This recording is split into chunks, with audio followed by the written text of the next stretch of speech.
simple act of walking side by side, I discovered a profound friendship with a man whose legacy was built not only in bricks and mortar but in the hearts of those he touched.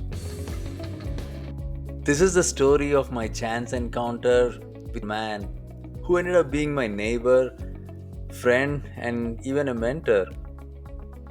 I'll be sharing some terrific lessons of life that I learned from him that you may find useful. He is a semi retired custom home builder with a lifetime of wisdom etched into his weathered features. Everybody knew of Mr. Wall.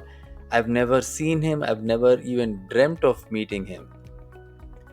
Being that his son is of my age, I've done some transaction with his son, so I kind of had the initial connection.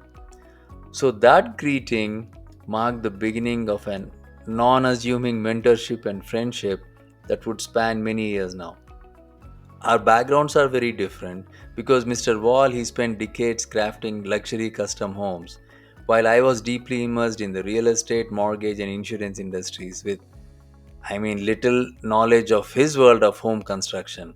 He's an Arizona native while I'm an implant. In fact, I had to slow down my speech to make him gather what I was saying. Our morning walks, they started turning into a classroom where the curriculum was construction, and some life. And I'd like to share some of these with you to add a lot of value in your life. The first lesson will be his simple but profound philosophy. His text messages in the morning say action in all caps. Mr. Wall, he built hundreds of luxury homes in the valley. He emphasized the importance of commitment it takes each and every day. So once you embark on a project, he said we need to pour our heart, mind, and resources into it. A half built home, he would often remark, is as useful as no home at all. The second lesson echoed was a commitment to excellence. He always says, do not take on a project if you cannot deliver with 100% effort to make it perfect. He says it has to be perfect. His words resonated not just in construction but also in keeping up his front yard and keeping up with the maintenance of his home. The third lesson was about decluttering. His garage is clean as a whistle. He says, throw it away. He once came to my office because I wanted him to just monitor the remodeling project. Before I even stopped him, he started to volunteer, and by the time I was done with my other meeting, he started throwing stuff away, and we had to intervene and stop him as he was so eager to keep surroundings clean.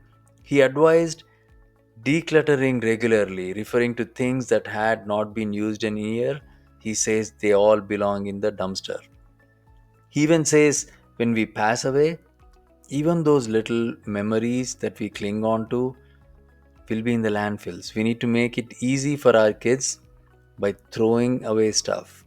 It was a philosophy of simplicity, urging me to let go of unnecessary baggage that life tends to accumulate. It was funny that he thought I'm a genius whenever I help him with a little iPhone trick or when I share my small real estate remodeling fix and flip projects. One summer before July 4th, I was struggling to install a flagpole in my front yard. He saw my struggles, and next day, without me asking, he installed a flag holder and also put in a flag. This lesson is about helping people around you with expectation of no return. So our regular Scotch sessions with Mr. Walt slowly turned to wine sessions, and then lately no alcohol at all. These passing years took a toll on Mr. Wall's health. His once strong voice became slurred and conversations dwindled. Yet our morning walks persisted, a silent acknowledgement of the bond that transcended words. With my dad thousands of miles away in India, I found solace in the companionship of my wise friend.